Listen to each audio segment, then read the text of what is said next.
Welcome to Tollywood reporter. ছোটোবেলা থেকে বিশ্বাস করতাম যে টাইম মেশিন হয়, ছোটোবেলা থেকে বিশ্বাস করতাম টাইম ট্রাভেল করা যায়, এবং আজকে তো আমি শকড। আমার নিজে বুঝতে পারছি না এই সময়টা বোধহয় 2016, বাট ওরা কোন সময় আছে, এটা কোন সময় এটা মোটামুটি আজ থেকে ধরে নেওয়া যায় 2500 বছর আগেকার।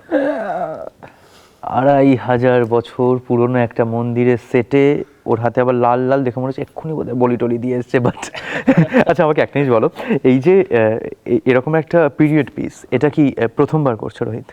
অনেস্টলি স্পিকিং এই ধরনের পিরিয়ড পিস একদমই প্রথমবার। ঠিক আছে, সেটা আমি না, আমার জায়গায় অন্য কেউ থাকলেও একই কথা বলতো। বহু যুগের কথা যেন অনাদিকালে, অনন্ত সময়ের বুকে কিছু ছিল, কিছু বা গেছে হারিয়ে। আর এইটা যেটা হচ্ছে সেটা 2500 বছর, বুঝতেই পারছো, সেটা আমাদের সত্যি কথা বলতেই কল্পনারও বাইরে। অ্যান্ড বাংলা টিভির জগতে এইরকম গ্র্যান্ড স্কেলে এরকম একটা প্রজেক্ট বা এইরকম একটা পিরিয়ড পিস তুলে ধরার চেষ্টাও মনে হয় আগে কখনো করা হয়নি। কিছু বাজো বয়ে চলে, কিছু কি আজো না বলা কথা বলে, বলে সত্য অসত্য, বলে ধর্ম অধর্ম। তোমার ক্যারেক্টারের নামটা? আমার ক্যারেক্টারের নাম দেবদক্ষ। দেবদক্ষ। অ্যান্ড তোমার? সৌরজা। সৌরজা। তা সৌরজা এইটাতে অগ্নি না জল? সেটা তো অগ্নিজল দেখতে দেখতে বোঝা যাবে, কিন্তু এখন যে অবস্থায় দাঁড়িয়ে রয়েছে সৌরজা, সেখানে আমার যে চরিত্রটা, সৌরজা ভীষণ একটি ইনোসেন্স মেয়ে, খুব সহজ সরল, যেভাবে বোঝায় সেভাবেই বুঝে যায়। যার কাছে পাপ, হিংসা, এগুলোর মানে কি, এগুলো যে আদৌ ঠিক কি হয়, এগুলোর রিয়াকশন কি, সে এখনো অবধি জানে না। আচ্ছা। বাইরের জগৎটা তার কাছে একদমই অচেনা। ছাড়ো, লাগছে, ছাড়ো।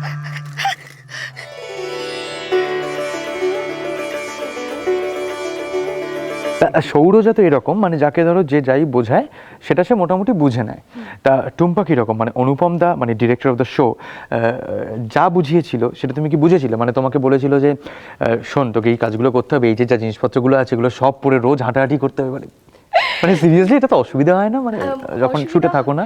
হ্যাঁ, কারণ এর আগে আমি যাই যে কাজই করি করেছি কিনা, সেখানে এরকম কোনো অর্নামেন্টস বা এরকম কস্টিউম পরে হয়নি, কারণ আমাকে এরকম কোনো কিছু পরিস্থিতির মুখোমুখিও হতে হয়নি যেটা আমাকে এই প্রজেক্টে হতে হচ্ছে।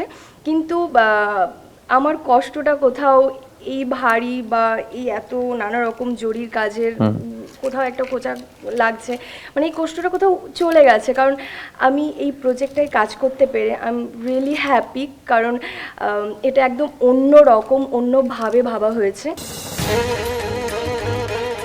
কই সৌরজা কোথায়? তোর এত বড় সাহস! তোকে এতবার বারণ করা সত্ত্বেও তুই আবার বাইরে বেরিয়েছিস। Anupam da, director of the show, cool dude. দেখাচ্ছি অনুপম দা, প্লিজ কাম হিয়ার। অনুপম দা এখানেই আছে। ওয়েলকাম টু দ্য শো অনুপম দা। ওই যে তোমার, হ্যাঁ, অ্যাকচুয়ালি অগ্নিজলটা আমি, if I am not wrong, devadasi নিয়ে। এটা কিন্তু কোয়াইট এ ডার্ক সাবজেক্ট কিছুটা হলেও। তো এই ব্যাপারটা কি করে এই সোসাইটিতে তুমি ডিল করছো, কিভাবে পুরো ব্যাপারটা হচ্ছে, যদি একটু ছোট্ট করে বলো। সেই সময় দেবদাসীদের জীবনটা কী ছিল, তাদের স্বাধীনতা বলতে কিছু নেই। একটা মেয়ে একজনকে দেখে ভালোবেসেছে, তাকে বলতে পারবে না। আজকেও কিন্তু সেটা আছে, হয়তো দেবদাসীর স্ট্যাম্পটা নেই, অন্য রকমভাবে আছে।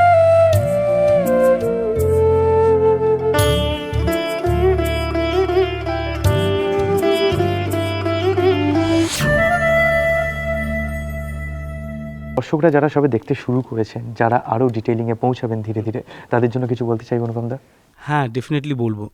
আমরা অনেক কষ্ট করে, অনেক পরিশ্রম করে রাতের পর রাত জেগে এরকম একটা কাজ করছি। কাদের জন্য? দর্শকদের জন্য। আমরা চাই আপনারা দেখুন, বেশি বেশি করে দেখুন।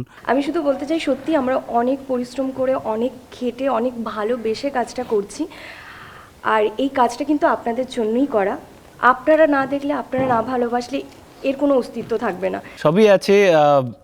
আমাদের কষ্ট আছে, কিন্তু সেই কষ্টটা কখনো কষ্ট মনে হবে না যদি আমরা ফলটা পাই। আর আমাদের ফল হলো আপনাদের ভালোবাসা। আর ভালোবাসাটা আপনারা দেখাতে পারেন আমাদের ডেফিনেটলি অগ্নিজল দেখে, সেটাকে ভালোবেসে।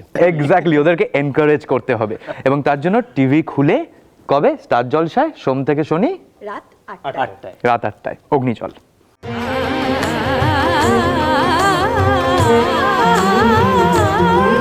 महाबलाय नमः बलविकरणाय नमः बलाय नमः बलविकरणाय नमः भवे भवेनति भवद्भवाय ललाटाक्षाय नमो नमः।